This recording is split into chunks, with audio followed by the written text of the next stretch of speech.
se siete tutti d'accordo, io inizio avvertendo che questa riunione sarà registrata e quindi gli studenti minorenni, per favore, chiudano le telecamere. Ecco, pronti via.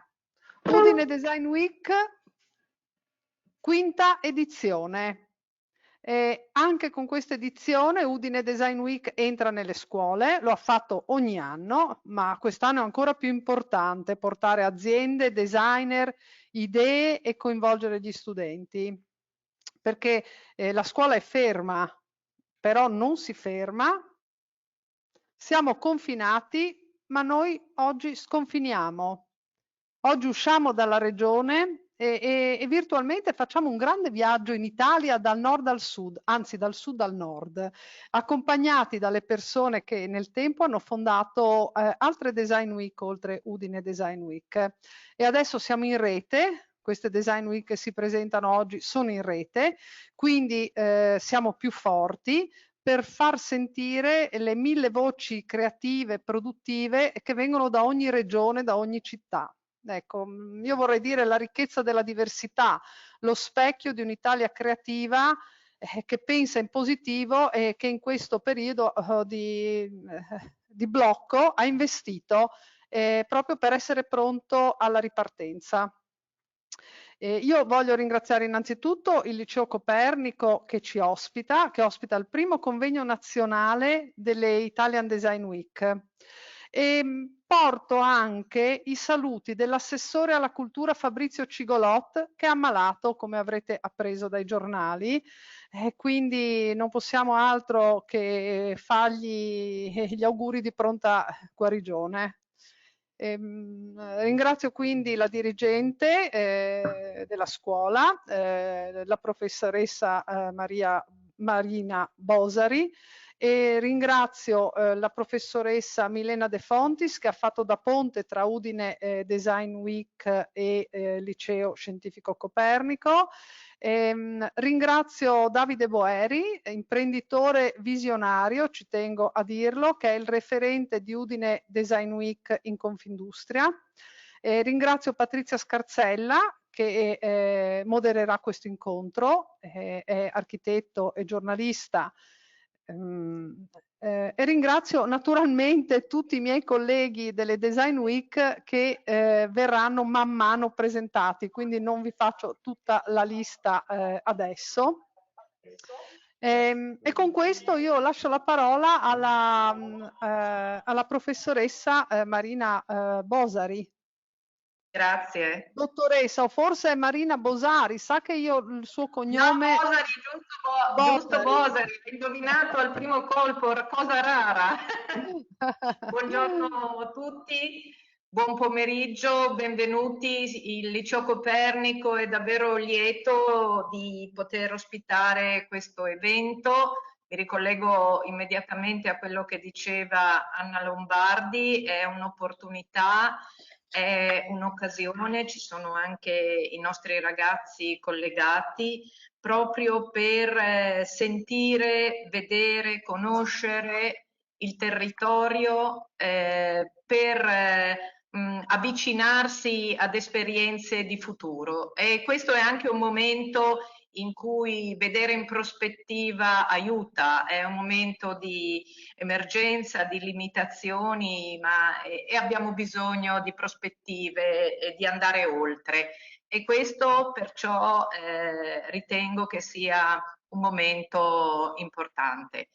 È un momento importante per questo, ma anche dal punto di vista educativo e formativo per l'occasione che offre eh, rispetto all'orientamento degli studenti. Infatti abbiamo presente la professoressa De Fontis che appartiene al Dipartimento di Disegno e Storia dell'Arte del liceo e che ha creduto proprio anche all'interno del percorso disciplinare allo spazio che può dare nella crescita e nella conoscenza l'esperienza di Design Week. Ma è anche presente la professoressa Daniela Feltrin, che si occupa di orientamento post diploma per la nostra scuola. Quindi mettiamo insieme più competenze. Poi ho visto ci sono anche altri docenti di altre materie, questo per dire che l'esperienza culturale trasversale è importante e apre gli orizzonti del sapere. Questo è un percorso che viene svolto dalla scuola da tanto tempo e siamo lieti, non è la prima volta, abbiamo già collaborato con Anna Lombardi negli anni scorsi, suscitando e stimolando interesse e curiosità. E questo è molto importante. Per cui anche noi ci uniamo ai ringraziamenti per l'occasione offerta alla scuola. Stiamo lavorando appunto su una nostra piattaforma, tutti siamo forzatamente diventati più esperti nella gestione di questi strumenti, nati in un momento difficile, che però rappresentano comunque un'apertura e un'ulteriore possibilità di essere insieme pure a distanza, perché un altro punto forte di questo momento è che il collegamento avviene non solo in città, come è stato in presenza negli anni scorsi, ma abbiamo la possibilità di incontrare anche staff di altre città, e questo non può essere che un arricchimento. Penso di aver evidenziato tutti i valori e gli obiettivi che noi individuiamo in questa esperienza. Credo che i ragazzi debbano farne tesoro, lo dico direttamente a loro. È un'occasione di cui prendere nota e di cui, diciamo, catturare tutte le particolarità. Anche per l'esame di Stato, alla fine queste esperienze trasversali e di orientamento sono qualcosa che viene valorizzato, per cui tutto ciò che farà parte del curriculum dello studente è prezioso anche per il futuro. Ora, nella scelta poi dei percorsi post diploma e chissà nella futura professione di una vita. Grazie ancora. Grazie a lei, professoressa Bosari. E allora, dottor Boeri, la scuola sarà, è stata motore di innovazione? La scuola in questo momento è innovazione, perché innanzitutto un caro saluto a tutti i presenti che vedo numerosissimi. Anna, complimenti, perché solo tu in un momento come questo non hai mai perso assolutamente la speranza di poter organizzare eventi e iniziative di grande spessore, per cui sei stata trainante in molti momenti difficili a partire dall'anno scorso, perché la Design Week a cui ci siamo avvicinati noi di Confindustria è iniziata poco prima che ci fosse il lockdown, perché è terminata poco dopo durante il lockdown, quindi l'abbiamo vissuta insieme in questo frangente e veramente come te nessuno è stato così determinante, insomma, in questo successo. E quest'anno è evidente che, insomma, con grande flessibilità, come tipica, diciamo, dei design, e mi permetto di restituire a te il termine visionario, quindi tipico dei designer visionari è trovare nuove soluzioni. Stessa cosa sta facendo la scuola, per cui abbiamo visto, insomma, che la didattica a distanza, la cosiddetta DAD, è diventata la quotidianità e un po' tutte le scuole, ma soprattutto coloro che compongono la scuola, quindi gli studenti, docenti, dirigenti scolastici, si sono immediatamente adattati. Per cui ormai è sempre più evidente che siamo immersi in un mondo che è anche digitale. Dico anche perché esiste il mondo reale ed esiste il mondo digitale e ormai vivono in parallelo. La scuola è certamente uno degli ambienti più coinvolti. Mi permetto di citare anche le parole di Mario Draghi, che in questo senso ultimamente si è espresso in maniera molto efficace. Ha detto che, se ricordo bene, nella ricostruzione dell'Europa, ha usato il termine ricostruzione, e quindi anche dell'Italia, il ruolo dei giovani dovrà essere centrale, perché alle nuove generazioni bisogna dare di più, non privarli del loro futuro. Ecco, mi sono piaciute molto queste parole, mi ci ritrovo e secondo me, secondo quanto condividiamo nella Confindustria, la ricetta giusta è investire in forma massiccia nell'istruzione, nella formazione delle nuove competenze, nell'innovazione, nella ricerca e soprattutto nella digitalizzazione dell'economia. Per cui sappiamo, come ha detto il Presidente Draghi, che lasceremo un grande debito, a noi in primis e poi alle nuove generazioni, sarà un debito di lunga data, per cui è sicuramente compito nostro quello di fornire gli strumenti giusti per gestire questo debito e che possa diventare quindi una leva di rilancio. Ecco, punteremo e stiamo puntando sulla formazione di alto profilo. Il liceo scientifico Copernico di Udine è uno di questi esempi, come abbiamo altri esempi insomma in città che puntano moltissimo sui nuovi percorsi formativi per gli studenti. Uno, per diventare più attrattivi, e poi in seconda battuta per proprio fornire quella che sarà la nuova classe dirigente degli strumenti adeguati. Ecco, Confindustria per cui supporta di buon grado progetti come la Udine Design Week che permettono agli studenti di esprimersi con creatività e soprattutto di avvicinarsi al mondo del lavoro. Quindi toccare con mano quella che è insomma la quotidianità del fare impresa e vivere nell'impresa. Portiamo avanti progetti anche come fabbriche aperte, che come scuole aperte appunto apre i cancelli e accoglie gli studenti più giovani che possano insomma toccare con mano, vedere quello che si fa in un'azienda. Progetti come Orientativamente che servono a facilitare gli studenti nelle loro scelte nei futuri percorsi scolastici. Oppure Impresa in Azione, a cui io sono particolarmente legato, che è un progetto di autoimprenditorialità. Ecco, questo in particolare rappresenta il cosiddetto learning by doing, quindi fattivamente il giovane studente deve realizzare, cioè partendo da un'idea, deve creare una mini impresa insieme ai suoi colleghi della classe. Quindi diventa imprenditore a tutti gli effetti.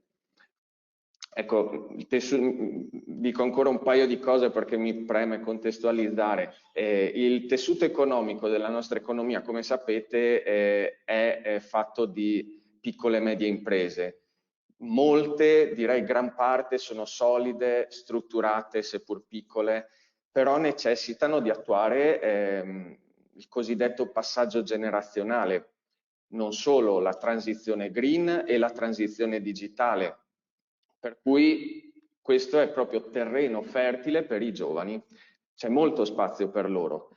È doveroso che noi con queste iniziative, come Udine Design Week e con le altre che insomma ho citato, ci facciamo portatori di questo interscambio e della possibilità insomma di connessione fra il mondo del lavoro e i giovani studenti. E non solo, perché poi con queste esperienze veniamo a contatto, o meglio mettiamo a contatto anche i professionisti, in questo caso i designer, giovani designer, architetti, sono fondamentali per creare visione e trovare dei nuovi stimoli. Faccio un esempio, l'anno scorso per la prima volta abbiamo coinvolto una serie di aziende in un'iniziativa che avrà luogo nel prossimo futuro, fa parte della Design Week e si chiama Window Shopping Contest. ecco, aziende manifatturiere che molto distanti dal concetto di design si sono volute mettere in gioco e si sono fatte coinvolgere e sono state messe in contatto con i professionisti del design. Sono stati realizzati dei prodotti e delle esposizioni che hanno avuto luogo nelle vetrine dei negozi della città. Questa è stata una bella iniziativa che ha proprio messo in luce quanto è come dire, quanto è interconnesso il nostro tessuto economico e ha fatto sì che fosse messa in evidenza la peculiarità di ogni soggetto, per cui l'impresa ha avuto la sua vetrina, così come il designer che ha avuto la possibilità di esprimere la sua creatività e di metterla in mostra, e allo stesso tempo il negoziante, il negozio e quindi il commerciante che ha potuto valorizzare una vetrina con delle esposizioni fuori da quelli che sono gli schemi tradizionali. Ecco, quindi iniziative come queste devono essere favorite. Confindustria le favorisce. Se vogliamo intendere imprese come motore dell'economia, abbiamo sicuramente bisogno di un motore per la società che troviamo nella scuola e in chi, come chi frequenta la scuola e crea i lavoratori e gli imprenditori di domani, insomma, deve proseguire su questa strada. Ecco, il motore della nostra società sono i giovani, favoriamo il loro percorso e per questo sicuramente dobbiamo investire in questa direzione. Grazie, grazie dottor Boeri. Sentiremo poi più tardi da Milena De Fontis cosa bolle in pentola appunto come progetto per coinvolgere gli studenti nella Design Week. Però adesso io voglio passare la parola a Patrizia Scarzella che farà emergere design e territorio, questo tema, questi racconti di esperienze in Italia che ci faranno le Italian Design Week, unite recentemente in rete e presenti, come dicevo all'inizio, qui a Udine per la prima volta in veste di rete e a primo convegno nazionale. Grazie Anna, buongiorno a tutti. Mi chiamo Patrizia Scarzella, sono architetto giornalista, ringrazio di avermi invitato a moderare questo incontro che ritengo molto molto importante. Il design italiano che conosciamo per tanti anni, dagli anni 60 del Novecento in poi, è sempre stato milanocentrico. Questa operazione è servita, è stata utilissima per promuovere nel suo insieme il design italiano nel mondo, quindi fenomeno di grandissimo successo. Ma dal 2009-2010 sono nate appunto le Design Week che mettono in luce nei diversi territori, non solo le regioni, proprio le diverse città, le diverse province, eccetera, la grandissima creatività e diversità, come sottolineava Anna Lombardi, del manifatturiero e della creatività produttiva che il nostro paese ha. Questo vorrei che fosse sempre chiaro a tutti, è un fatto unico al mondo. Non c'è nessun paese, né europeo né extraeuropeo, che può vantare una tale diversità, una tale ricchezza di competenze, di esperienze produttive, creative e di bellezza. Quindi assolutamente bisogna far conoscere tutto ciò. Le Design Week nascono per far conoscere il design, per valorizzare il design all'interno del proprio territorio, e le edizioni di cui vi racconteranno i relatori, a cui lascio a brevissimo la parola, sono riusciti in questo intento. Il passo successivo mi sembra proprio questo che voi avete fatto, cioè mettersi in rete per fare un salto ancora più ampio. Non basta incentivare il design, che significa abituare le persone alla qualità dei prodotti, alla qualità della vita, alla sostenibilità proprio dei prodotti e a valorizzare le qualità e le competenze locali sul proprio territorio, bisogna dare visibilità internazionale a tutto ciò. E io credo che solo in rete questo sia possibile, per cui sono veramente felice di questa vostra iniziativa. Vi presento i relatori che parleranno in ordine, come ha deciso Anna Lombardi, da sud a nord. E si concluderà, l'ultima sarà proprio Anna Lombardi di Udine Design Week. Quindi Daniela Brignone, storica dell'arte, fondatrice nel 2012 di eDesign a Palermo, che è nato con l'obiettivo di stimolare appunto il tessuto creativo e produttivo locale e creare dei confronti con il panorama internazionale, come dicevo. Poi sarà la volta di Palmarosa Fucella, designer della comunicazione, ideatrice di Basilicata Design e di Fucina Madre, cioè un expo dell'artigianato e del design della regione Basilicata che si tiene a Matera, di cui lei è direttore creativo. Matera, come sapete, la Basilicata, grazie a Matera Città della Cultura, ha avuto una visibilità straordinaria internazionale, quindi è giusto continuare a spingere su questo tasto. Seguirà Giordano Pierlorenzi di Ancona Design Week, psicologo, ergonomo, pubblicista, docente universitario, direttore da moltissimi anni dell'Accademia di Belle Arti e Design Poliarte, dove proprio è nata l'Ancona Design Week, ed è anche presidente e direttore del MUDEMA, Museo del Design delle Marche, che ha sede ad Ancona ed è nato lo scorso anno. Seguirà Alessandro Pumpo, Creative Director di European Academy of Creativity, con sede a Barcellona, da cui lui ci parlerà oggi, e direttore di Immagine, un'agenzia creativa di comunicazione specializzata nella produzione e consulenza di eventi internazionali, ed è il fondatore, fondato nel 2009, la Florence Design Week. Poi Lisa, sarà la volta, andiamo verso nord, Lisa Balasso, titolare dell'agenzia Design 33, che lavora con aziende e istituzioni culturali, e ha fondato Venice Design Week. Ancora ci spostiamo in Lombardia, Nicoletta Romano, presidente di Varese Design Week, giornalista, scrittrice e sceneggiatrice, collabora con le più importanti riviste italiane e internazionali. E a seguire, a chiudere, Anna Lombardi, che già si è presentata, fondatrice del museo Mudefri e di Udine Design Week, e profonda assertrice della cultura delle imprese, quindi con una grandissima esperienza industriale, proprio con l'industria italiana, e in particolar modo del suo territorio, del Friuli Venezia Giulia. Quindi lascerei un primo giro di tavolo, ognuno racconterà cosa ha fatto, quali sono le attività che ha promosso in questi anni nella propria Design Week. Poi faremo un secondo giro di tavolo per vedere quali sono stati, in termini proprio di risultati, di output, di esiti che hanno ottenuto sul territorio. Ok? Quindi la parola a Daniela Brignone.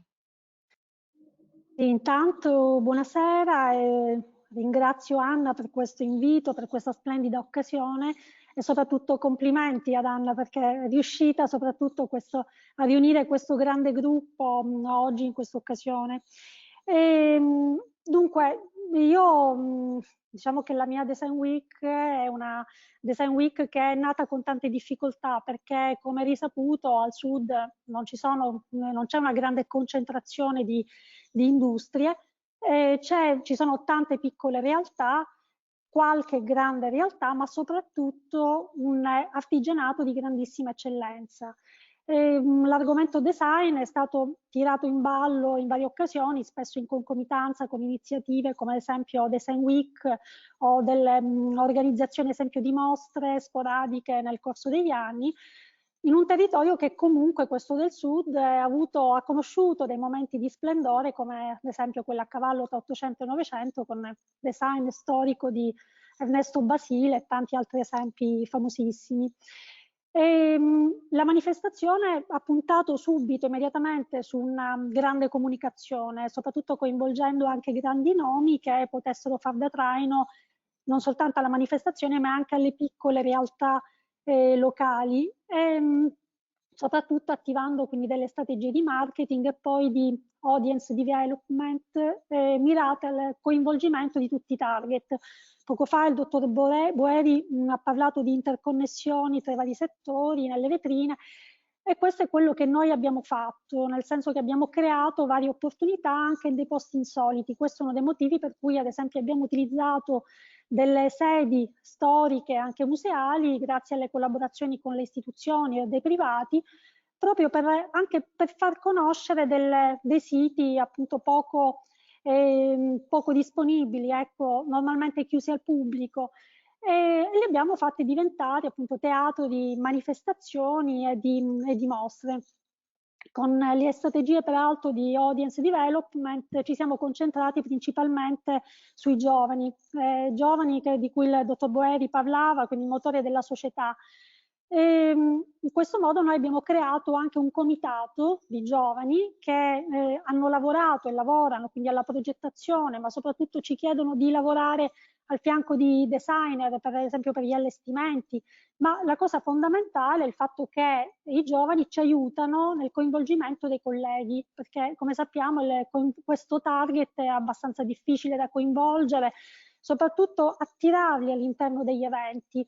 Invece in questo modo noi pianifichiamo tutta una serie di azioni per far sì che l'evento, quindi ai design, possa essere quindi aperto a qualunque target, quindi principalmente quello dei ragazzi. Questo ovviamente noi ci agevola anche il fatto che abbiamo tra i partner anche delle istituzioni accademiche che presentano annualmente dei laboratori di design che attivano all'interno delle proprie attività di docenza durante l'anno, e poi vengono presentati gli esiti all'interno della Design Week. Attualmente iDesign è la più longeva manifestazione appunto del Sud Italia, abbiamo resistito già per 9 edizioni e attiviamo anche le attività commerciali e produttive, perché ad esempio organizziamo gli eventi nei negozi. Ad esempio il primo triennio abbiamo puntato su una grande visibilità derivata dalle storie raccontate all'interno delle vetrine della Rinascente, oppure ad esempio coinvolgendo delle famose aziende anche internazionali, appunto facciamo in modo che portino nella nostra Design Week delle realtà. Ad esempio Rosenthal ha presentato i propri designer, quindi con una piccola mostra sulla propria produzione, e poi lavoriamo fianco a fianco con le industrie, quindi anche quelle locali, anche di produzione di materie prime, come ad esempio l'alluminio, ad esempio una fabbrica di alluminio che abbiamo coinvolto e realizzato una grande installazione in occasione della famosa Biennale d'Arte Manifesta che si è svolta appunto a Palermo nel 2018. Questo ovviamente insomma ha portato anche una grande conoscenza non soltanto dei prodotti locali, ma anche quelli nazionali e internazionali. Abbiamo ospitato appunto delle mostre di design, ad esempio dall'Argentina, dal Canada e così via. E soprattutto anche puntiamo molto sul tema del riciclo, del riuso, della sostenibilità. Infatti abbiamo ospitato non soltanto ma anche delle mostre sulla produzione, ad esempio, di materie come ad esempio naturali, come ad esempio la canapa, con il quale appunto sono stati realizzati degli oggetti, quindi non soltanto i tessuti, ma anche veri e propri oggetti anche di arredo. E poi ad esempio anche adottiamo delle campagne di sensibilizzazione, come ad esempio quello contro l'inquinamento delle acque derivato dalla plastica, che abbiamo presentato sempre nel 2018 in occasione di Manifesta. Ovviamente il fatto di essere all'interno di una rete di Design Week porta un enorme valore aggiunto, questo perché ovviamente consente una serie di scambi e poi soprattutto un lavoro anche comune su dei progetti in Italia e anche all'estero. Quindi la comunicazione comune già porta benefici in termini di visibilità. Stessa cosa, ad esempio, i progetti condivisi che vengono ospitati o all'interno del Design Week o all'estero. Tanto è vero che abbiamo già in procinto appunto di, anzi in progress, un work in progress, un grande lavoro che realizzeremo fine anno a Malta e in Russia. E poi ecco, progetti importanti su determinati temi che andremo realizzando all'interno delle varie Design Week, come quello ad esempio che abbiamo in programma per Matera, per la Design Week, la Basilicata Design a luglio.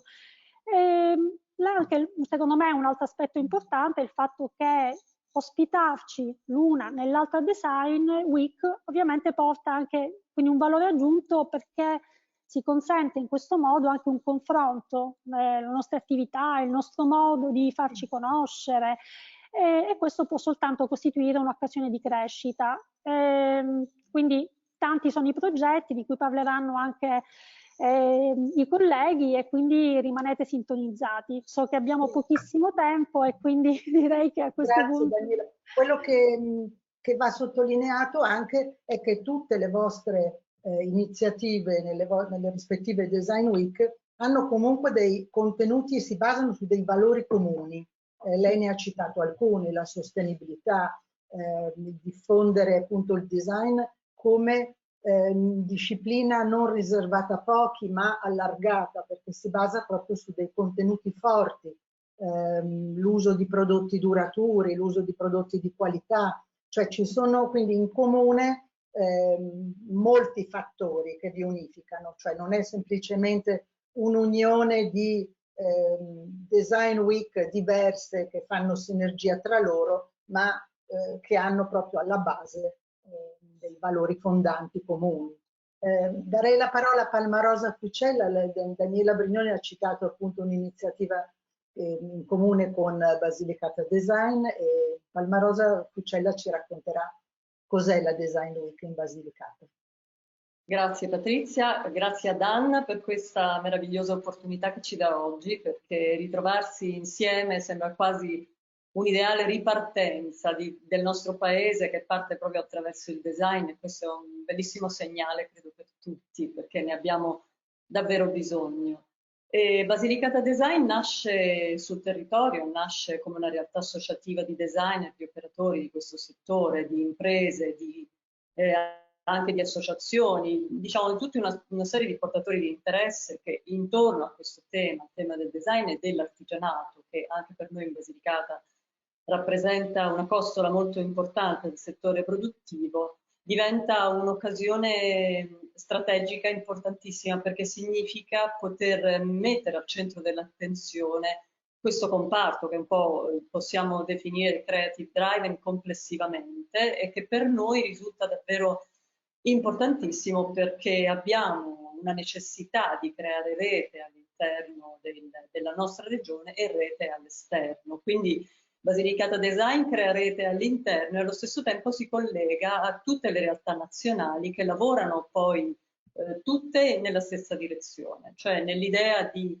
censire tutto quello che c'è sul territorio, di raccordarlo, di renderlo operativo e di connettere tutto il sistema della creatività e della produzione, perché di questo c'è realmente bisogno, non solo nelle realtà che noi oggi rappresentiamo, ma sicuramente è un obiettivo importante che il nostro Paese deve porsi, perché ne ha davvero bisogno.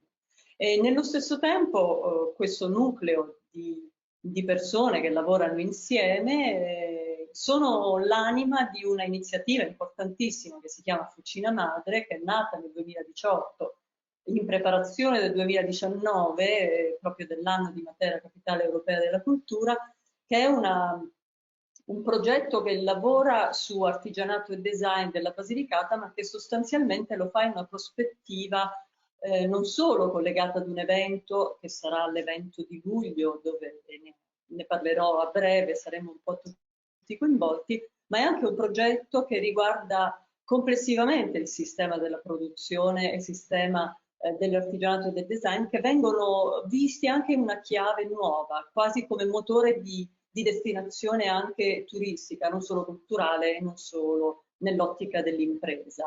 Lo dico perché Fucina Madre è un progetto che la Regione Basilicata sostiene, lo sostiene con l'APT, che è l'Agenzia di Promozione Territoriale, e quindi lo fa soprattutto in quest'ottica, che mi sembra una prospettiva da un punto di vista proprio delle politiche regionali anche molto interessante, cioè porre anche artigianato e design all'interno di questo cluster complessivo dell'attrattività di una regione, vedendo proprio nelle biografie degli artigiani e dei designer la parte migliore, no, se vogliamo, di un territorio. E quindi questo penso sia un elemento connotativo molto ma molto interessante. Quest'anno si terrà la seconda edizione dell'Expo, che ripeto è un punto d'arrivo di un progetto, un punto intermedio se vogliamo di un progetto molto più complessivo, e non solo Fucina Madre, che si terrà dal 6 all'11 luglio, vedrà coinvolti ben 70 fra artigiani e designer della Basilicata. Sottolineo questo numero perché può dare la dimensione dell'attenzione che c'è in questo momento intorno a questo settore. Sono tantissimi, molti sono giovani professionisti, e lo dico soprattutto ai ragazzi che ci stanno ascoltando, perché è importante comprendere che il design è anche l'artigianato, sono davvero ambiti di prospettiva professionale estremamente interessante. E su questo mi soffermo perché saranno 70 e in più avremo con noi tutte le Design Week che sono nella nostra rete, quindi avremo la possibilità per la prima volta di fare una mostra in presenza, perché forse Fucina Madre sarà il primo momento in cui il design si ripresenta in presenza, e lo farà in uno degli ambiti più belli che possano esserci, che è quello dei Sassi di Matera, perché il percorso sarà un percorso diffuso nel cuore storico della città. Animeremo ipogei, chiese rupestri, insomma sarà un percorso bello da godersi per gli oggetti, ma anche per i luoghi che saranno toccati. E qui mi fermo perché poi se ci sarà modo di dire qualcos'altro lo diremo poi. Sì, hai toccato dei tasti importantissimi. Allora, il design e l'artigianato sono proprio un patrimonio straordinario, come ho già sottolineato, del nostro paese, ma che deve viaggiare in parallelo con tutto il resto, con le bellezze naturalistiche, paesaggistiche. Quindi essere davvero parte di questo motore complessivo, di questa visione strategica, che è la sola che il paese può spendere, cioè non abbiamo, è la nostra forza, quindi sempre più occorre che ci siano iniziative di questo tipo che puntano su questo fattore, perché appunto è unico, straordinario, ed è la sola cosa che noi possiamo immaginarci proprio dal punto di vista strategico in una visione futura. Quindi avete già sia Daniela Brignone che Palmarosa Fucella hanno dato qualche anticipazione del work in progress di queste iniziative che insieme farete e che daranno sì, un grande valore aggiunto alle singole attività che ciascuno di voi porta avanti. Adesso lascerei la parola al professor Giordano Pierlorenzi, Ancona Design Week, che ci racconta cosa hanno fatto finora. Buongiorno a tutti. Mi fa piacere che l'auditorio soprattutto è fatto dagli studenti, ecco, che sono naturalmente il nostro target privilegiato, e non solo il nostro, ma direi di tutta Italia. E ci sono state alcune provocazioni a cui, prima di poter raccontare brevemente la nostra storia di Ancona Design Week, che parte dal 2010, quindi abbiamo già 10 anni di esperienza, volevo però rispondere al dottor Boeri, che ha fatto come posso dire, un'associazione tra il Design Week e lo stato attuale. Non mi posso dimenticare di essere prima di tutto uno psicologo. Ecco, io credo che sia importante capire che il design, e poi se vogliamo l'arte in generale, ha una funzione catartica, terapeutica, fondamentale, da mettere in gioco soprattutto in questo momento. Allora, Italian Design Week in questo momento è non solo importante, ma oserei dire preziosa da segnalare ai nostri giovani di tutta Italia. Perché? Perché appunto non solo rappresenta una prospettiva per i giovani, una prospettiva di vita e di lavoro nelle professioni intellettuali creative, ma in modo particolare rappresenta anche una sorta di di difesa, ecco, da questa catena del lockdown trascicante che continua ormai da un anno e più. Ecco, noi nella nostra Accademia di Belle Arti di Ancona in questo momento siamo al 100% in DAD, ma abbiamo vissuto un anno in cui continuamente di settimana in settimana abbiamo dovuto cambiare gli orari, cambiare gli insegnamenti, sospendere alcune attività laboratoriali per poi fare un full immerso successivo. Quindi capite che abbiamo dovuto sottolineare soprattutto l'aspetto della comunità educante, in cui le componenti, gli studenti, gli insegnanti, gli imprenditori, le aziende che sono presenti nella nostra attività quotidiana potessero diventare un qualcosa di unico. Insomma, io ho sollecitato i miei studenti, i miei insegnanti a capire che questa difficoltà può diventare una opportunità. E ho spiegato la differenza che c'è tra pessimista e ottimista. Il pessimista è quello che vede in ogni opportunità una difficoltà. Al contrario, l'ottimista è quello che vede in ogni difficoltà un'opportunità. Ecco, questo lo volevo dire, dottor Boeri, perché la Confindustria, la Confapi qui per esempio da noi, la Confartigianato, la CNA, cioè le aziende sono quotidianamente allertate e collaborative per attività sinergiche, che naturalmente possono diventare il substrato del nostro progetto di Italia Design, a cui ho voluto aderire subito, perché ho visto che c'è assolutamente questo feeling incredibile, questo fil rouge che lega tutta Italia. Ecco, mi lega in modo particolare a Matera. Signora, Matera, per 4 anni con Nicoletti Home noi abbiamo fatto un laboratorio a Matera sul design, sull'artigianato, su tutti gli imbottiti. Con Palermo abbiamo fatto delle esperienze incredibili. Caltagirone in Sicilia per la ceramica e così via. Poi non parliamo con Venezia e Udine. Con Udine, dicevo la signora Lombardi, noi abbiamo a Udine per esempio una collaborazione con ErgoCerte, che va avanti da 40 anni. Insomma, questo per dire quanto si può fare insieme con i giovani, additando loro quelle che possono essere prospettive concrete di attività creativa e lavorativa. Vengo velocemente a quello che abbiamo fatto.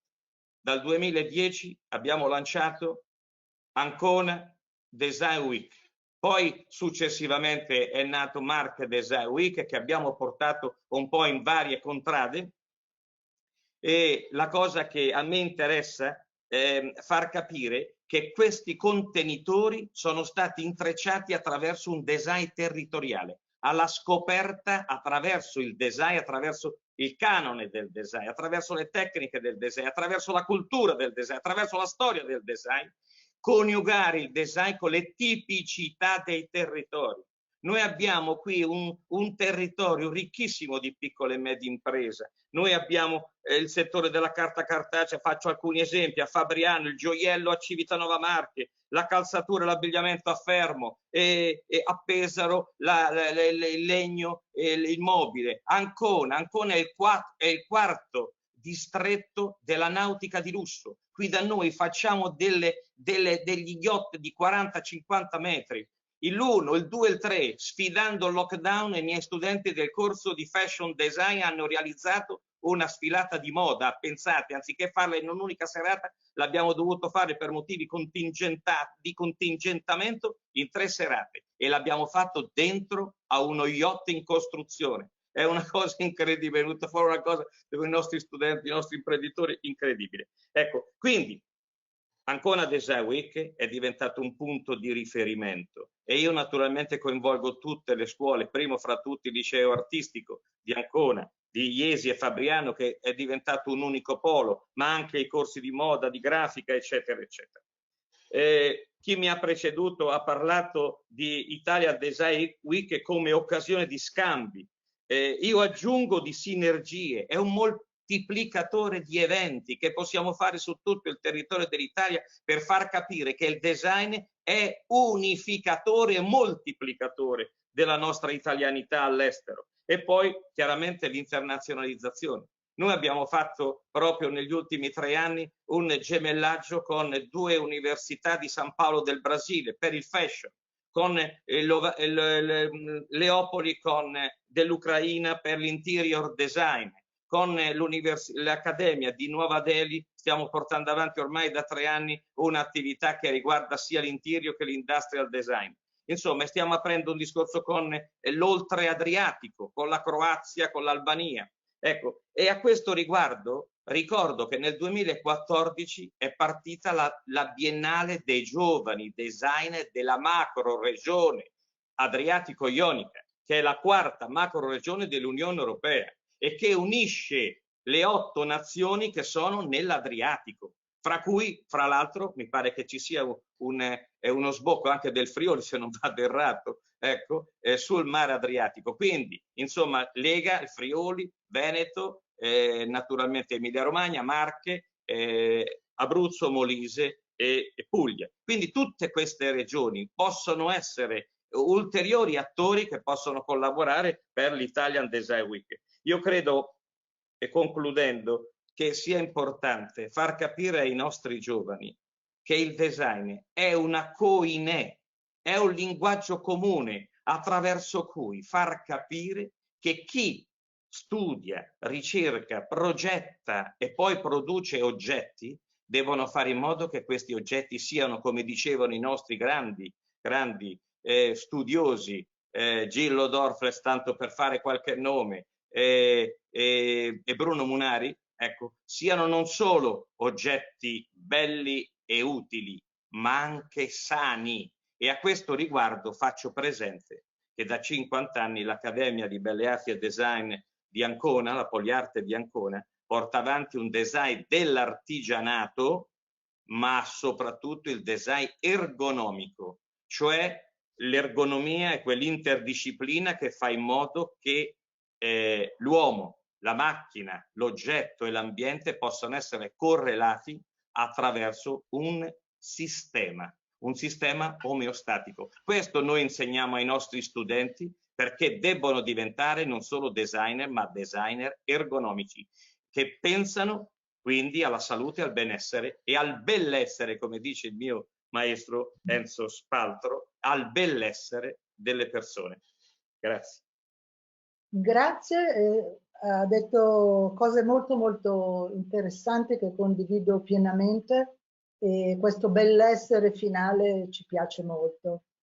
Speriamo che nel nuovo programma, nei nuovi incentivi che arriveranno, il design abbia davvero una parte importante, perché come tutti voi state sottolineando, rappresenta per i giovani, per le nuove generazioni, un'opportunità straordinaria.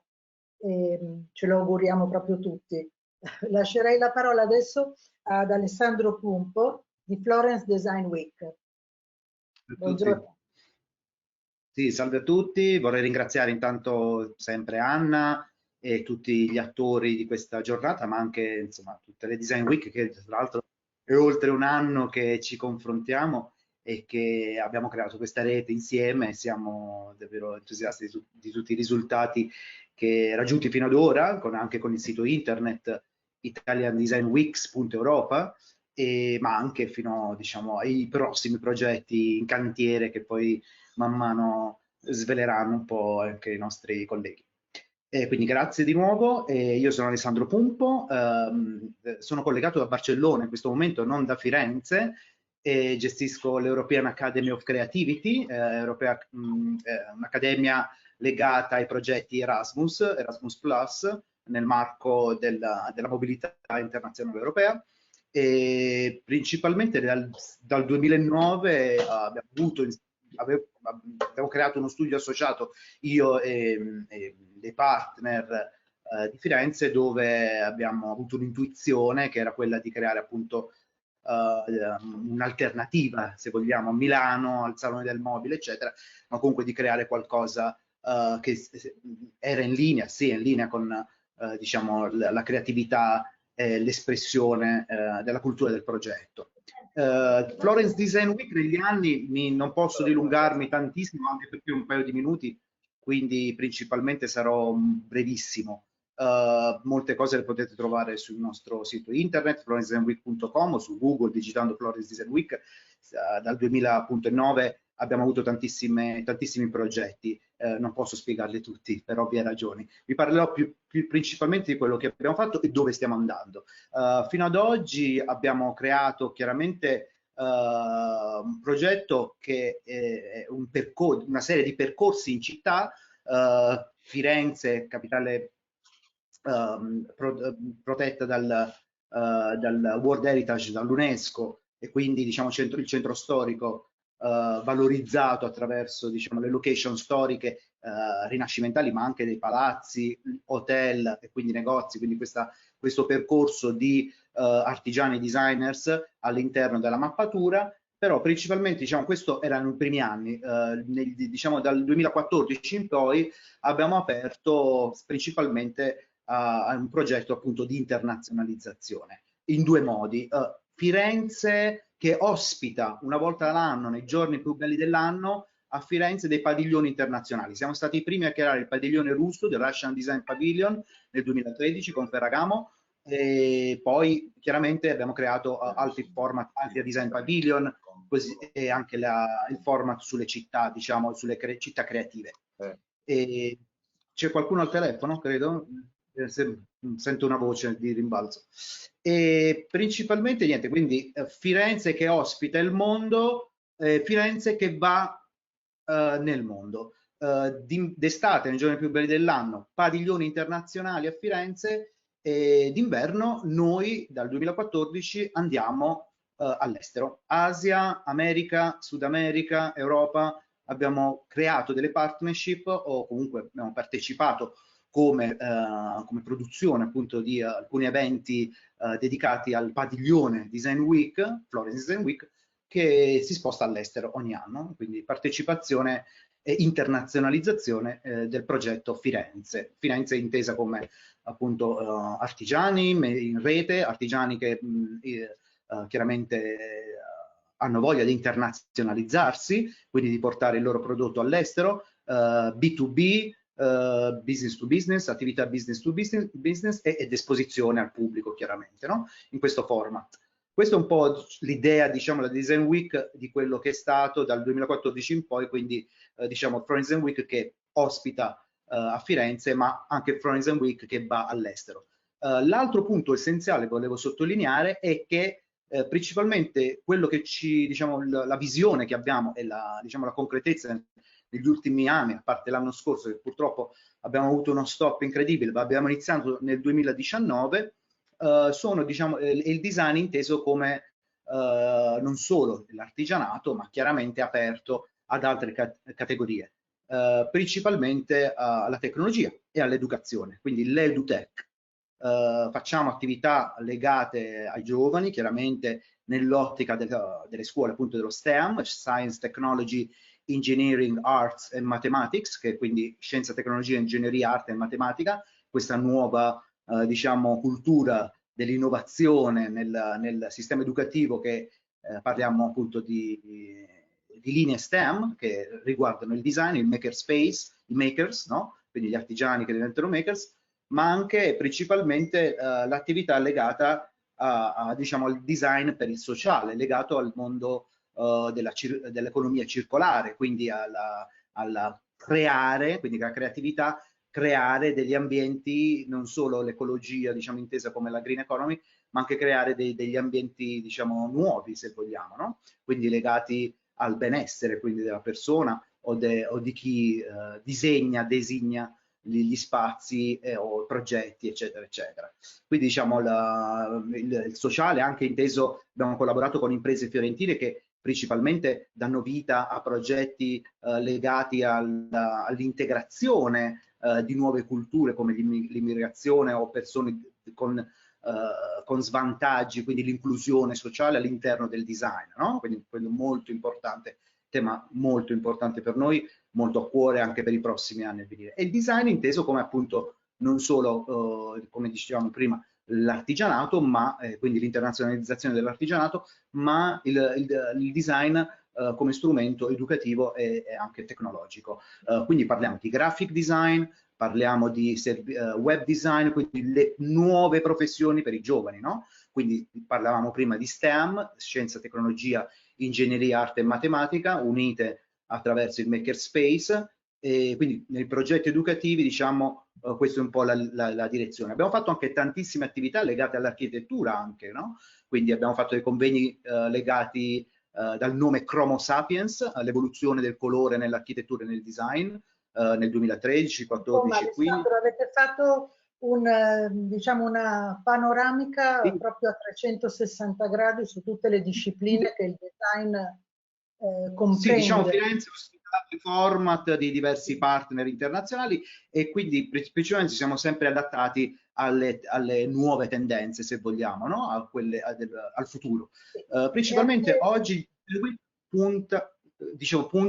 chiudevo puntando al tema di 2020-21, che sarà Moving Minds, appunto menti in movimento, dedicato al nomadismo digitale, se vogliamo, no? Quindi come in questo momento siamo nomadi digitali o comunque ci muoviamo digitalmente con i servizi, le attività, eccetera, quindi designare il proprio futuro attraverso anche il proprio prodotto, servizio o educazione, attraverso questo nuovo nomadismo oppure questa nuova via di scoprire nuovi mondi attraverso la cultura dell'educazione e della tecnologia.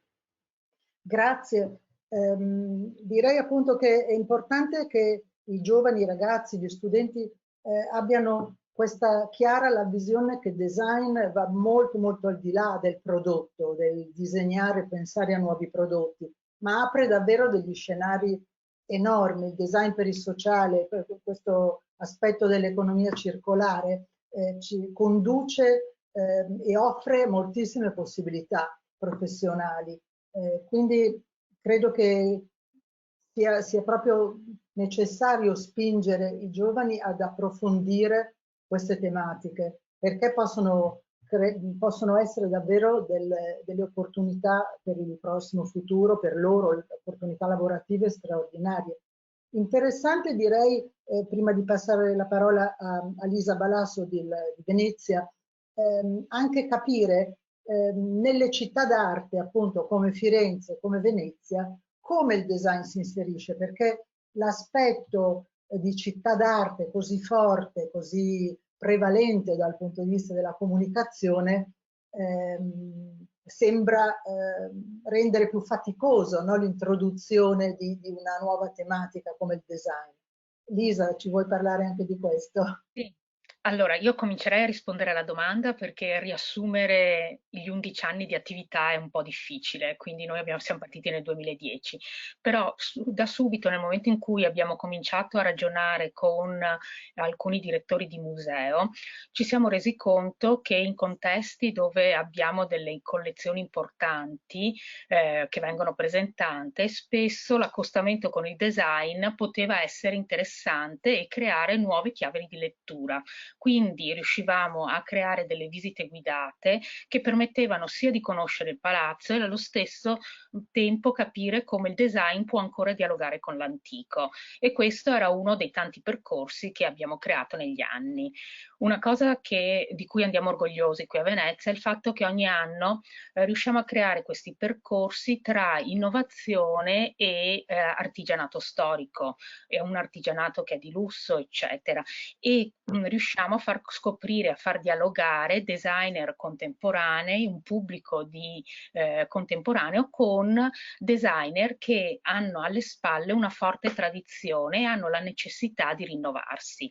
Per cui vediamo che da questi dialoghi, quindi da queste sinergie che vanno a innestarsi, si creano anche nuove collaborazioni, quindi iniziano collaborazioni, non so, quando facciamo aziende aperte dove andiamo a parlare con i responsabili prodotto, perché possono essere di una vetreria piuttosto che di un'azienda di tessuti, anche le persone che partecipano a questi incontri hanno un primo approccio e quindi anche i giovani designer riescono a dialogare con chi poi si trova ad affrontare tutte le problematiche del prodotto, e quindi sono contesti molto interessanti. E allo stesso tempo abbiamo un interesse da parte del pubblico. Diciamo che a Venezia è un pubblico abbastanza differenziato, perché noi, oltre ad avere gli appassionati di design, abbiamo anche un turista che viene a scoprire la città, per cui anche per questi noi cerchiamo di creare questi percorsi che permettano proprio di conoscere sia il design contemporaneo sia il design antico, e quindi gli artigiani, raccontando il loro modus operandi, raccontando il loro fare, riescono a dare molti stimoli anche per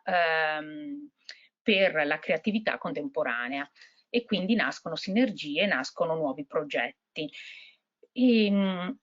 Quindi questo, diciamo, è uno dei discorsi di base che a noi piace portare avanti in una città che è una città dove è il salotto del design. Non siamo certo a Milano, dove abbiamo un design più, diciamo, industriale. Qui andiamo a parlare di un design di piccola serie, andiamo a parlare di un design che viene prodotto custom, e andiamo quest'anno a trattare il tema del design per tutti. Quindi l'edizione 2021 avrà come tema un design che è ecosostenibile, un design che è senza barriere, un design che diciamo lavorerà sempre tra artigianato e innovazione, quindi, e sarà rivolto a tutti i pubblici.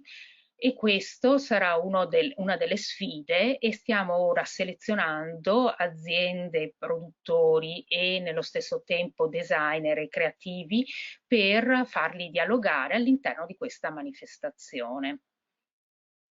Ci vuoi dare un'anticipazione su qualche progetto che la vostra rete ha in cantiere o no? Posso tranquillamente magari parlarvi di un progetto che nasce dal disastro che c'è stato nei nostri monti, quindi dalla tempesta dell'anno scorso, dove molti alberi sono stati abbattuti, e quindi da questo Vaia, ad esempio, una giovane startup, ha cominciato a produrre dei diffusori di suono per cellulari, ad esempio, e quindi questo sarà uno dei prodotti che andremo a portare in mostra quest'anno. Ma come questo ci saranno anche molti altri progetti che sono interessanti, e sia per la sostenibilità ambientale, per come sono concepiti nel loro svolgimento, ecco, nella loro progettazione. Grazie. Siamo già a nord, Venezia, nord Italia. Ora andiamo a Varese con Nicoletta Romano, che ci racconta la Varese Design Week.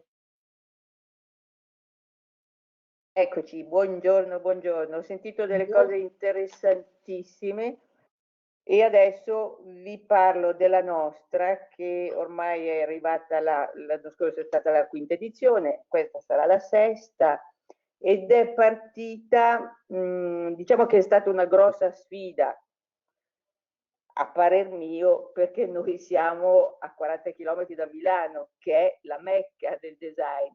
Dunque molte persone devono essersi chieste: ma cosa serve farlo, visto che abbiamo il mondo del design a così pochi chilometri? Invece serve come? Perché ci siamo resi conto, cioè io dirigo una rivista che è improntata sul design e sull'architettura, dunque ci sono dentro sempre, ma mi sono resa conto che per esempio Varese, che è una città diciamo molto colta, benestante, non aveva la temperatura di cosa fosse il design. Assurdo ma vero, non è che, cioè, noi parliamo di design in qualsiasi, per tutto, ma le persone in effetti non sanno cosa sia veramente.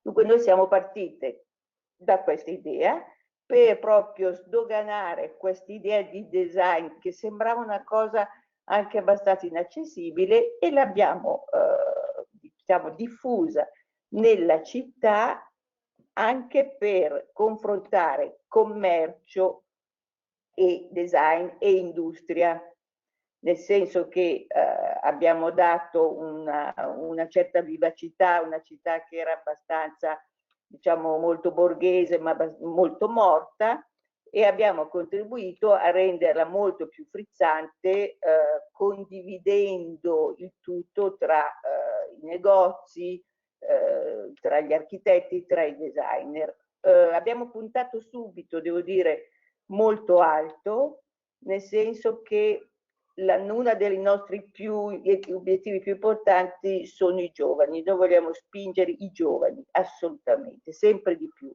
E dunque abbiamo creato questo concorso di idee, che è stato veramente molto molto interessante. Fra l'altro uno dei vincitori poi dopo è partito e se n'è andato a New York perché aveva avuto molto successo.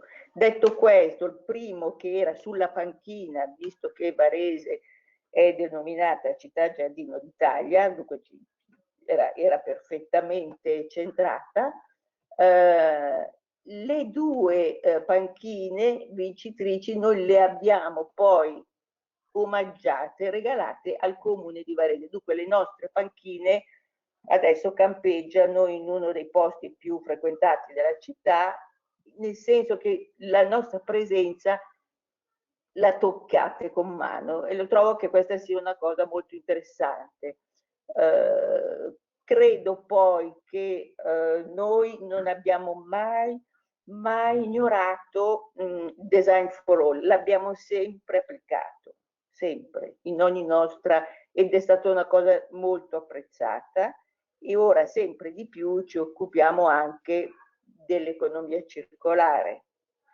Abbiamo uno sponsor, un grande sponsor che è assolutamente entusiasta della cosa, con cui abbiamo in mente tantissimi progetti. Noi funzioniamo per temi che sono abbastanza concettuali, cioè un anno abbiamo fatto Path to Future, che era molto improntato verso la robotica. Quest'anno noi facciamo Labyrinth 2, perché l'anno scorso, malgrado il Covid, ed è stato un lavoro gigantesco, perché l'abbiamo dovuta rifare praticamente 3 volte a causa proprio di questa, della pandemia, siamo riuscite lo stesso ad attuarlo, e devo dire con tantissima fatica, però ce l'abbiamo fatta, moltissimo in digitale, con 1000 interventi. Abbiamo avuto la fortuna di riuscire a proiettare il film su Franco Maria Ricci, che ci avevano omaggiato in suo onore proprio il giorno prima che si chiudesse tutto. Dunque lì abbiamo avuto veramente una grande... in questa situazione. È stata comune a tutti, da Udine Design Week alle altre Design Week, purtroppo. Esatto, però devo dire che ha avuto un grosso successo, soprattutto, e quello è sempre un po', diciamo, forse voi non riscontrate la medesima cosa, ma noi al nord, forse perché siamo molto più blasé, le testate internazionali hanno avuto una grande attenzione verso di noi, perché hanno trovato che in effetti, allora vorrei sottolineare questo, siamo tutte delle grandi lavoratrici, dunque questa cosa noi la facciamo, ma la facciamo sempre lavorando di notte, per dire, proprio rubando in... Esatto. Dunque voi sapete benissimo cosa possa essere questa cosa.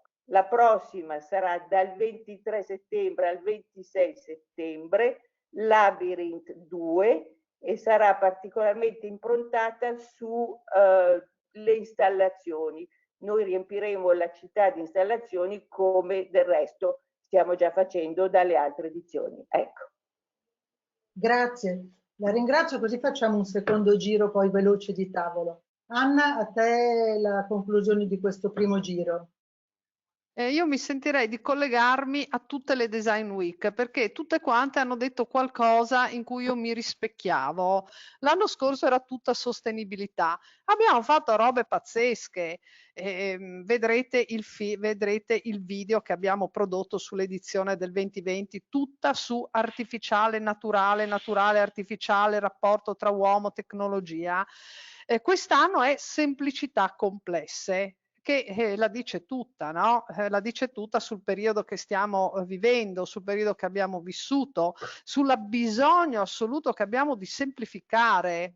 Allora, guardate, per me la tecnologia è semplificazione. Io sono qua, sono davanti a 70 persone, non mi sono dovuta muovere, sono felice di parlare con voi, vi vedo benissimo, vi immagino perfettamente nei vostri ambienti, grazie anche alle cose che intravedo dietro di voi, per cui viva la tecnologia, assolutamente, è un vantaggio. Tant'è vero che Udine Design Week quest'anno è molto tecnologica, non solo ci sarà una mostra virtuale, ma ci sarà un corrispettivo degli elementi, degli oggetti che verranno messi nella mostra virtuale in città tramite la realtà aumentata. Quindi poi facciamo ovviamente anche le vetrine con queste installazioni dentro i negozi, e che saranno però come? Comunicate virtualmente e così via, ragazzi, è così. È così, la tecnologia è un vantaggio assolutamente, però noi lasciamo anche tracce in città. Quindi per riassumere, inseminazione creativa, viva la tecnologia! Grazie Anna. Allora, secondo giro di tavolo, io direi con lo stesso ordine, per capire tutte queste attività che avete condotto nel vostro territorio in questi anni, che cosa hanno realmente di concreto portato, cioè quali sono stati gli output che voi avete rilevato, i più interessanti, cioè l'impatto col territorio in termini di concreti benefici su certe attività commerciali e produttive, e soprattutto, come molti di voi hanno già sottolineato, in termini proprio di aumentata sensibilizzazione e consapevolezza nelle persone verso il design, verso l'uso soprattutto di prodotti di qualità sostenibili, ma verso il design in generale. Daniela Brignone, a lei. Sì, allora, intanto sicuramente una cosa percepibile è l'entusiasmo, perché, ripeto, per tanti anni non si è parlato di design, soprattutto perché, ripeto, è una tradizione che da noi, insomma, saltuariamente si tira fuori, e quindi sia dal punto di vista, sia dalla parte del pubblico, sia dalla parte delle aziende, degli artigiani, ma anche adesso dei giovani, perché si lavora tutto l'anno proprio su un progetto. Noi diamo un tema ogni anno, infatti poco fa si parlava naturali artificiali, è stato il tema del 2017, quest'anno sarà le città invisibili, cioè tutto quella rete che c'è sotterranea, forse anche abbiamo preso spunto anche dall'opera di Calvino, però qua si parla proprio esempio della tecnologia, anche di tutto quello che insomma ha a che fare anche con i collegamenti di cui si parlava prima, quindi anche sul design e quant'altro, quindi a 360 gradi, e in questo modo tutti, dalle accademie alle quindi università, si lavora tutto l'anno proprio a dei progetti da presentare, quindi già un entusiasmo che adesso è percepibile rispetto al passato. Quindi per noi questo è un punto di orgoglio, soprattutto perché appunto vediamo anche da parte del pubblico una grande risposta. Come dicevo prima, si fanno questi eventi mirati proprio perché anche la casalinga possa partecipare, perché creiamo anche il cake design, quindi tutti i tipi di design indirizzati ai vari target. Quindi anche il fatto, come dicevo, di aprire i siti storici, questo consente anche ovviamente un turismo, ma non soltanto quindi dagli abitanti appunto della città, ma anche da tutta la regione. Comunque intercettiamo anche un pubblico che viene anche da fuori, ecco, proprio per delle attività specifiche invitiamo appunto anche le aziende a partecipare, che fanno il giro tutta la settimana della Design Week. Cerchiamo appunto di anche soprattutto creare degli eventi multidisciplinari, proprio perché così teniamo desta l'attenzione del pubblico. Ecco. Sono circa 35-40 eventi in una settimana. Quindi ecco, questo è quello che noi cerchiamo di fare ogni anno. Stop. Bene, quindi è comunque in crescita, diciamo, la risposta molto positiva all'entusiasmo che la Design Week genera è molto sì, positivo ed è in sì. crescita. Diciamo, ogni sì, anno ne percepite un miglioramento. Sì, ma soprattutto anche adesso abbiamo anche intercettato anche istituzioni accademiche, anche non so, di Bolzano, di Milano. Ad esempio da Milano sono venuti, hanno fatto un progetto, il Politecnico esattamente, quindi dedicato alle donne appunto recluse all'interno del carcere femminile.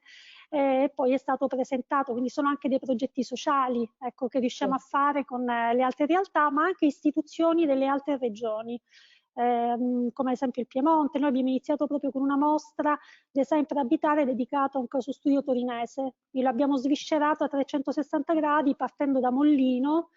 E questa è stata per la prima volta una mostra del design nel sud Italia, ha avuto la coda del pubblico per entrare. Ecco, quindi per il design per noi è stato veramente un grande successo, e poi quindi noi proseguiamo noi ovviamente di anno in anno con un entusiasmo ancora maggiore, proprio perché ne vediamo i risultati e vediamo anche l'entusiasmo, ripeto, del pubblico, da parte del pubblico dei giovani. Quindi è un lavoro che noi facciamo grazie ad uno studio del territorio che parte proprio da lì. D'accordo, grazie a voi. Palmarosa Puccella, lei. Grazie Patrizia. Fra le collaborazioni di cui parlava Daniela c'è stata anche una nostra collaborazione nel 2018, perché iDesign è stata Fucina Madre, la prima edizione, è stata un'esperienza bellissima, e viceversa poi noi siamo stati a Palermo, quindi diciamo che lì è nata una nostra prima collaborazione. I risultati sono nei numeri e noi siamo entusiasti, perché nel 2018 Fucina Madre, che era una prima edizione, ha avuto 15.000 visitatori in 5 giorni, che sono numeri davvero straordinari. Certo, era Matera, quindi una forza di attrattività che andava oltre l'oggetto stesso della mostra, come diceva giustamente Lisa, sono città che diventano fortemente attrattive di per sé. Però è vero anche, rispetto al lavoro di monitoraggio che si è fatto del pubblico, che la maggior parte del pubblico, perché è stato un lavoro di rilevazione sul campo molto interessante, era lì proprio per la mostra. Questo insomma ci ha fatto davvero piacere. I risultati più consistenti dal nostro punto di vista sono almeno 3, cioè il primo è quello di aver creato una rete innanzitutto fra designer e artigiani del nostro territorio, una rete che poi si è aperta all'esterno, ma parallelamente una rete di istituzioni, di stakeholder che hanno cominciato a lavorare insieme. Cioè dietro Fucina Madre noi abbiamo raccolto tutti gli enti che sono portatori di interesse in Basilicata e tutti gli organismi che sono portatori di interesse, mi riferisco alla Regione, alla CNA, alle confederazioni di settore, a Confindustria, alla Camera di Commercio, cioè abbiamo creato una rete di interessi davvero, di reciproco interesse, davvero fortissimo. Questo penso sia un altro straordinario obiettivo, perché nello stesso tempo siamo riusciti anche ad indirizzare le politiche e questo credo che sia forse l'esito più rilevante, cioè ovvero spiegare a tutti che investire su Fucina Madre, nel caso specifico, era un ottimo investimento e questo ha consentito di rifinanziare il progetto su fondi europei e quindi questo vuol dire che la Regione, in una prospettiva di lunga durata, ha compreso che su un progetto di questo tipo non si può investire un anno sì e l'anno dopo no, ricominciare tutto da capo, che è un po' il problema che abbiamo tutti noi e credo di parlare a voce quasi di tutti, perché è sempre così, ogni volta sembra di dover ricominciare da capo e invece la grande opportunità è stata questa, di mettere tutti intorno ad un tavolo, di ragionare insieme, di programmare insieme, di comprendere davvero il grande pregio che ha questo progetto e i risultati sono evidenti, si sta creando una piattaforma su un sito regionale che sarà la vera offerta turistica che punta al design artigianato, quindi le prospettive di viaggi tematici, prospettive di viaggi in cui l'artigiano non solo ospita in bottega per workshop, laboratori, ma diventa anche lui l'autore di uno special tour, cioè lui che accompagna chi arriva in quello speciale tour che soltanto dal suo punto di vista si può fare. Ecco, questo per fare alcuni esempi. Quindi prima di lasciarvi vorrei soltanto invitarvi tutti a Matera dal 6 all'11, per esempio ci saranno, ma anche tutti quelli che ci ascoltano, perché sarà davvero un'esperienza magnifica in un posto che merita di essere visto. Grazie. Speriamo di riuscirci. Grazie Palmarosa. La parola a Giordano Pierlorenzi. Porto solo l'esempio del Mudema. Allora, quanto sia importante quello che è stato detto dagli altri colleghi, cioè il coinvolgimento di tutti gli attori del territorio, quindi aziende artigiane, commercianti, associazioni culturali e quant'altro, lo può affermare il Mudema. Io non sono stato mai capace in questi 50 anni ormai di attività di mettere insieme tutti gli attori, soprattutto le 4 università marchigiane, le 3 accademie di belle arti che ci sono nelle Marche e poi altri istituti, insomma, sempre di tipo universitario. Il Mudema mi ha dato questa possibilità. Noi abbiamo all'interno l'unanimità degli attori economici, Camera di Commercio e soprattutto la Camera di Commercio delle Marche, ma soprattutto le istituzioni universitarie, cosa che non è successo mai. Quindi il design davvero si conferma catalizzatore e quindi una calamita vera e propria. Ecco, e quindi io direi di insistere, evitando però il provincialismo. Purtroppo siamo tutti Milano dipendenti. Ecco, io spero che questa nostra umiltà e diciamo volontà nei nostri piccoli territori di metterci insieme per dimostrare che il design è soprattutto il design radicale sul territorio, ecco, possa dimostrare che non esiste soltanto Milano, anche perché poi il design milanese, diciamocelo pure, è particolarmente contaminato da, giustamente, guardate bene, giustamente anche da altre influenze, ecco, però è importante che venga anche dalla base, dal territorio, questa spinta propulsiva verso un linguaggio unico del design italiano, del Made in Italy e dell'Italia Style. Sono d'accordissimo. Direi che questo potrebbe essere il contenuto, il titolo di un prossimo convegno, Anna, perché proprio centrato non sulle attività delle singole Design Week, ma proprio il design milanese e design invece nazionale italiano. Mi sembra interessante da esplorare. Design territoriale potremmo chiamarlo. Come? Design territoriale potremmo chiamarlo, i design territoriali. I design territoriali, buona idea, prendiamo spunto. Alessandro Pumpo. Il microfono. Scusate, ora va bene? Sì, va bene. Noi come Florence Design Week chiaramente siamo in linea con tutte queste affermazioni e volevo aggiungere brevemente l'impatto sul territorio e comunque la parte relativa all'educazione, al design per gli interlocutori diciamo, del festival o comunque chi è amante o appassionato del design, eccetera, sta nel fatto principalmente abbiamo dedicato, come dicevo, gli ultimi 6 anni a internazionalizzare il progetto From Design Week e soprattutto l'impatto sul territorio, quindi diciamo sugli attori del design è dato dal fatto che abbiamo creato dei format fino al 2019 con partner appunto internazionali come anche la città di Chengdu, mi viene in mente, della Cina, ma anche Giappone, America, Filadelfia, vari stati americani che a Firenze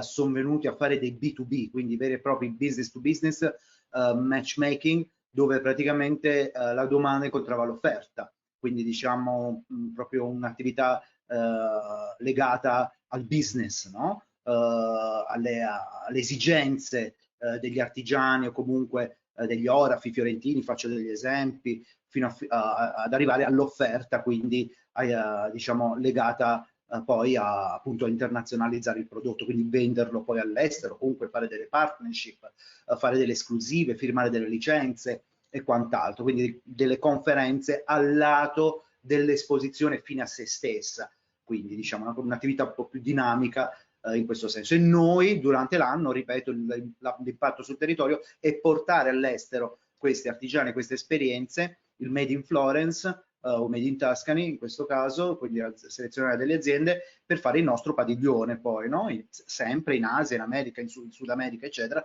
per sempre fertilizzare il B2B, no? Il business to business dove, ripeto di nuovo, domanda incontrava offerta. A questo lato si aggiunge l'educazione, quindi diciamo la parte sempre educativa. Abbiamo fatto per esempio anche con di summit con l'IKEA per esempio, con alcuni nostri collaboratori che si occupano appunto della psicologia del design, come vivono gli italiani la casa, come vivono i fiorentini la casa e come la arredano, no? Se vogliamo, i loro sogni, le loro aspettative, eccetera, eccetera. Quindi tantissime iniziative che appunto non posso elencare ora in carrellata. Da un lato a rendere internazionale. Esatto, compreso anche l'intenzione diciamo legata soprattutto nei paesi asiatici, per esempio, capire l'unicità del prodotto italiano, l'irripetibilità del prodotto italiano, no? Quindi questo aspetto che è molto importante, no? Quindi come diceva anche Lisa, la personalizzazione, eccetera, eccetera. Quindi si va anche sul design del lusso o comunque su un certo tipo di artigianato, di alto artigianato, inteso, no? Come prodotto locale, con valore aggiunto, quello della tecnologia, dell'innovazione, eccetera. Grazie Alessandro. Anna mi fa gli occhi così, dobbiamo velocizzarci. Lisa, a te, poi a Nicoletta, e in conclusione Anna mostrerà il video di Udine Design Week 2020 dove parlano i protagonisti, dove parlano gli imprenditori, le persone che hanno partecipato. Lisa. Venice Design Week, allora impatto sul territorio, diciamo che siamo partiti nel 2010 che ottobre era bassa stagione come lo è gennaio, adesso ottobre è un mese di alta stagione, quindi i numeri sono cambiati per il nostro lavoro e per il lavoro di molte altre associazioni e realtà qui su Venezia. In termini di concreti benefici, diciamo che abbiamo creato una mappa che permette a chi è appassionato di design di poter visitare Venezia e l'artigianato di Venezia molto particolare tutto l'anno, per cui questa mappa è disponibile online nel nostro sito durante tutto l'anno e quindi si può visitare Venezia con la lente del design. In termini di aumentata sensibilizzazione e consapevolezza, diciamo noi ci siamo battuti per togliere al design l'idea di bello ma scomodo. In realtà tutto deve essere usabile, tutto deve essere sostenibile, i prodotti devono essere di qualità, eccetera. E quindi è una battaglia che continuiamo a portare avanti. Grazie. Nicoletta, lei? Il microfono non la sentiamo. Non la sentiamo. Mi sentite? Sì, ora sì. Mi sentite? Sì, sì. Noi siamo... Non lo so. Posso parlare? Grazie. Noi siamo ormai radicati sul territorio. Quest'ultima edizione abbiamo riscontrato 65.000 visualizzazioni online che consistevano in incontri che noi facciamo sempre regolarmente, anche diciamo in presenza, con Politecnico, architetti stranieri, filosofi, e questa è una cosa che ci piace e che attira molte persone, cercare di tradurre il senso, il concetto di design anche attraverso tutte le varie altre specializzazioni, come diceva giustamente il presidente della Design delle Marche. In ogni caso noi abbiamo anche fatto un bel contatto con una piattaforma di artisti che ci hanno mandato 300 opere, naturalmente tema labirinto, che erano provenienti da 249 paesi. Dunque ci siamo anche, e fra l'altro abbiamo anche detto questo premio, ed è un egiziano che lo ha vinto e che è entusiasta. Abbiamo adesso una mascotte che ci fa anche molto molto piacere. Continueremo sempre su questo questa idea di lanciare il design giovane, assolutamente, perché crediamo che dobbiamo aiutarli e che il design giovanile possa giustamente, come ancora diceva il signore Delle Marche, togliere un pochino questo design contaminato che si vede nella fascia milanese. Ecco, ho finito, grazie. Grazie a lei. Anna, a te le conclusioni? Più che le conclusioni, mentre Massimo attiva il video, io vorrei dire che anche la nostra Design Week è cresciuta esponenzialmente e il coinvolgimento di Confindustria e di Promoturismo ci hanno fatto grandissimo piacere, perché ci hanno fatto capire che forse sì, forse possiamo creare anche noi una rete di interessi.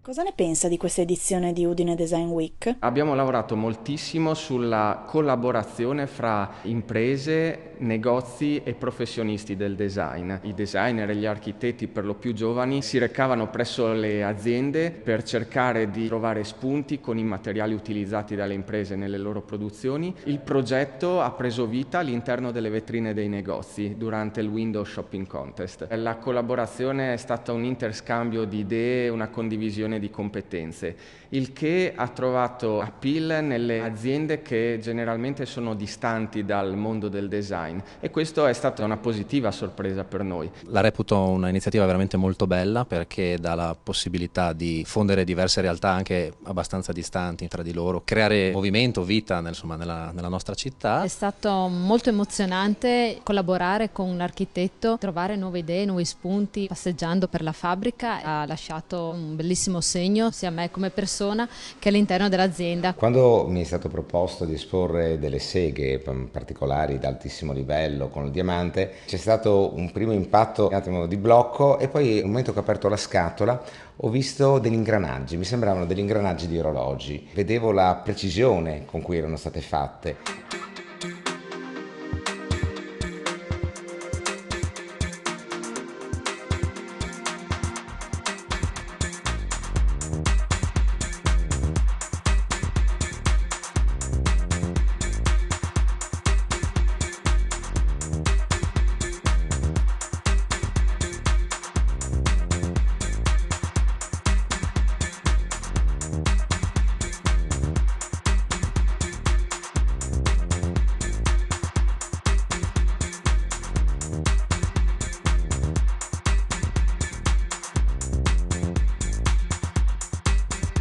Raccontare le potenzialità dell'elemento luminoso che permette la valorizzazione degli spazi, degli ambienti, e così la suggestione di questa seduta che diventa una seduta per la lettura notturna all'aria aperta. Udine Design Week mette insieme mondi diversi che si incontrano tra di loro: il mondo dei negozi, delle attività commerciali, il mondo delle aziende, il mondo dei progettisti. E questo momento di incontro è particolarmente utile per la città, per tutti, perché fa conoscere persone attive, positive, inserite nel territorio, ma che altrimenti non si conoscerebbero tra di loro. Gli esempi che abbiamo visto sono molto interessanti, no? Un'azienda di lame lavora assieme a un grande parrucchiere, esteta della bellezza, assieme a un giovane architetto.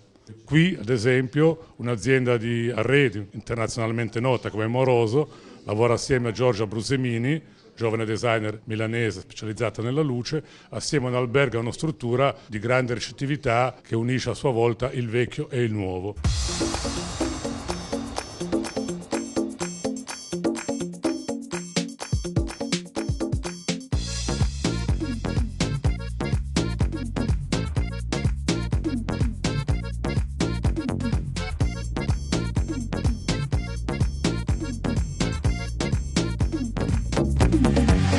Credo che la qualità sia ormai un prerequisito dal quale non possiamo assolutamente prescindere se vogliamo essere competitivi e al passo con quelle che sono le richieste dei nostri interlocutori. Invece la creatività è un patrimonio del nostro paese, un patrimonio di questa regione, è quella che ci fa vendere stile italiano nel mondo, ma la creatività è anche ciò che ricerchiamo nei progetti che quotidianamente riceviamo in fondazione e che cerchiamo di premiare e sostenere con grande entusiasmo.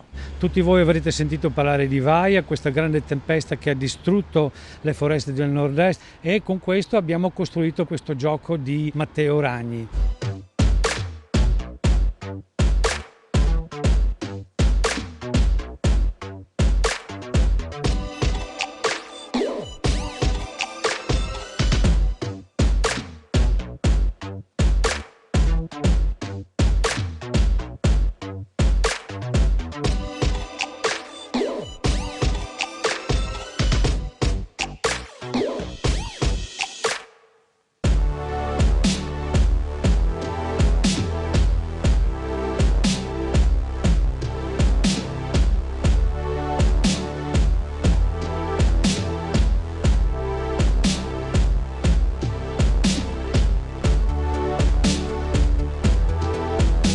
Di quest'anno è naturalmente artificiale, artificialmente naturale, ci sembrava contestualizzato in quello che è un po' la nostra missione aziendale, ovvero cercare di recuperare gli scarti di lavorazione del legno vergine e dare nuova vita a un prodotto che altrimenti verrebbe sprecato. Udine Design Week ha fatto conoscere al pubblico l'opportunità di un materiale, come può essere riutilizzato e quindi diventare veramente prezioso, quindi non è un fine vita dal momento che viene prodotto e trasformato, ma si può riciclare n volte. Plastica preziosa per queste cose qua, facilmente riciclabile, leggera da portare, da mille sfaccettature di design. Questo tipo di manifestazioni, oltre ad avvicinare la gente al design industriale, alla creatività, permette anche ai professionisti di farsi vedere per quelle che sono le capacità diverse dall'essere un semplice progettista di edilizia e di case. Questo sicuramente è stato per noi un motivo per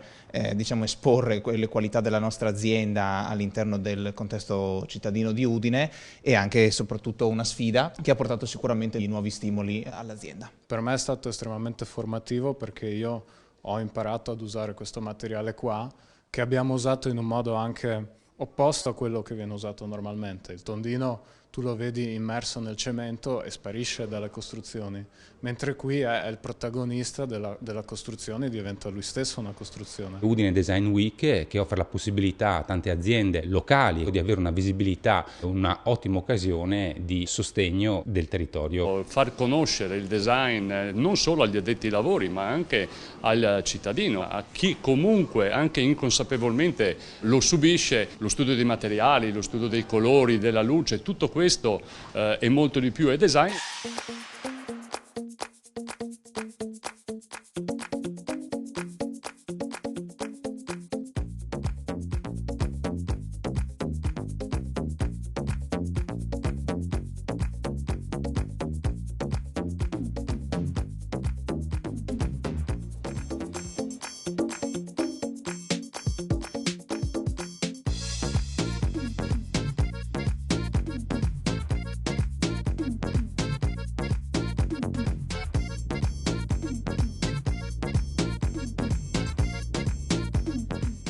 Ritengo che l'artigianato abbia un forte legame con il mondo del design, a volte convivono, a volte collaborano. Una manifestazione come questa in una città come Udine è molto importante che venga valorizzato e anche ripetuto nel tempo.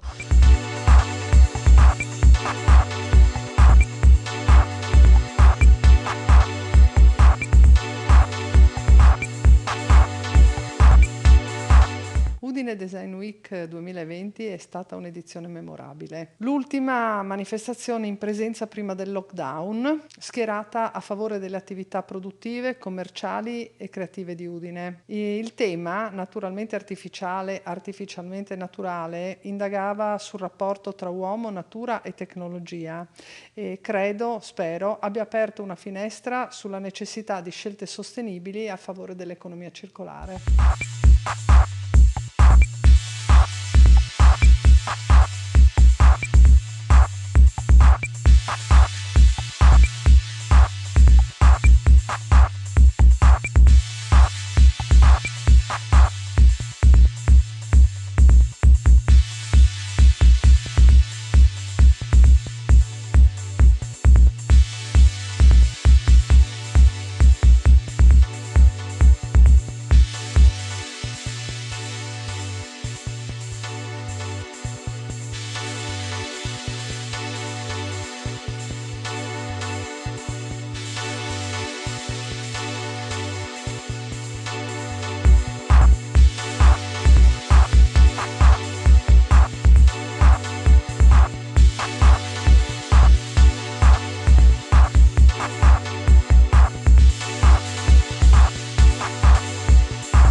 Questo era sì, un sunto di quello che abbiamo fatto l'anno scorso, ma voleva essere anche uno spunto per gli studenti che sono qui presenti.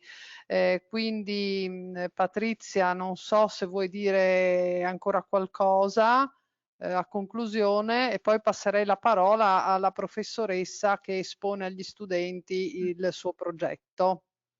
Sì, vorrei dire appunto agli studenti che spero abbiano capito dalle parole di tutti i relatori quanto il design sia una bellissima opportunità per il loro futuro. È una professione creativa che ci permette di rinnovarci giorno per giorno, non è mai ripetitiva.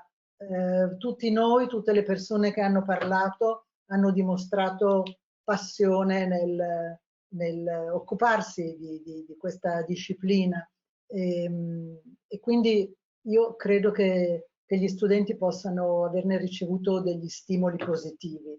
Ringrazio da parte mia tutti i relatori, mi spiace avervi fatto talvolta fretta, ma siamo rimasti nei tempi, cosa che non è mai facile quando si è in tanti.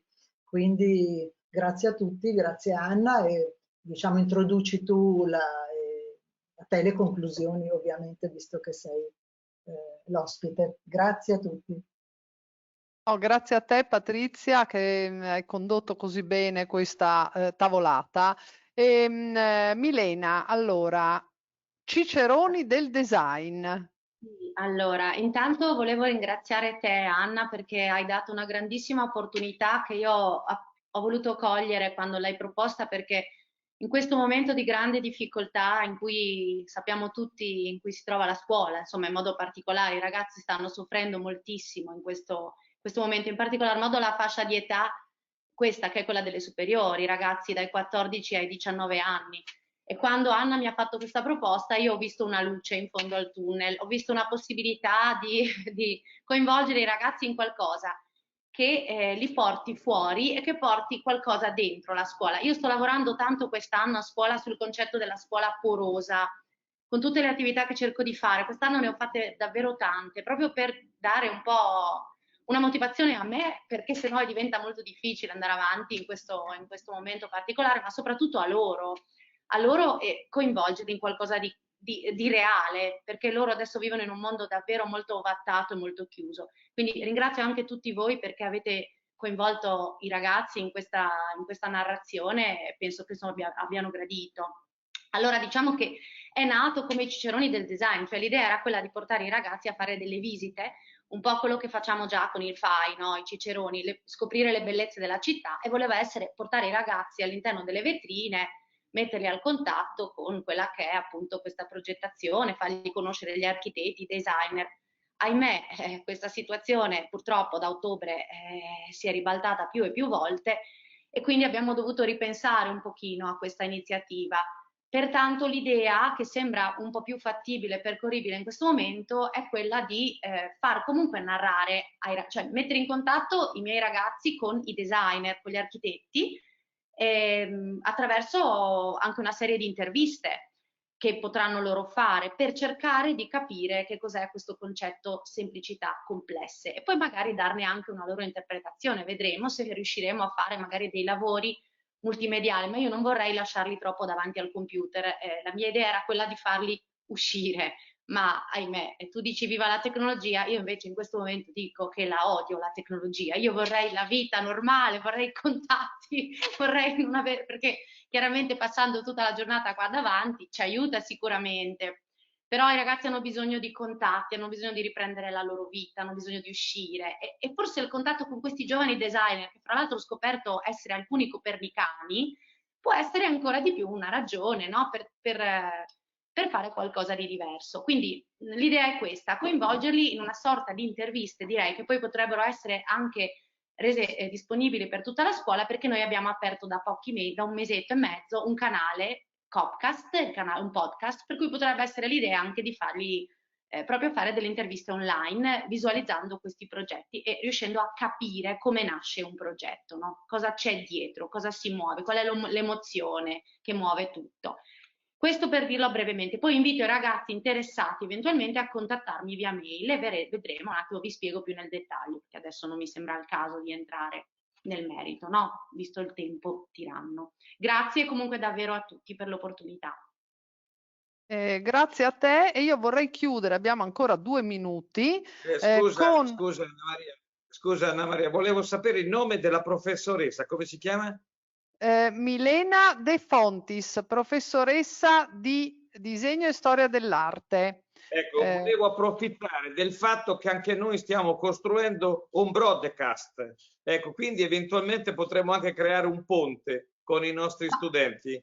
Assolutamente, sarebbe bellissimo, sarebbe bellissimo. Poi eventualmente la dottoressa Milani può fare da tramite tra noi. Ecco, mi piacerebbe moltissimo creare una rete anche dal punto di vista del web e dei social.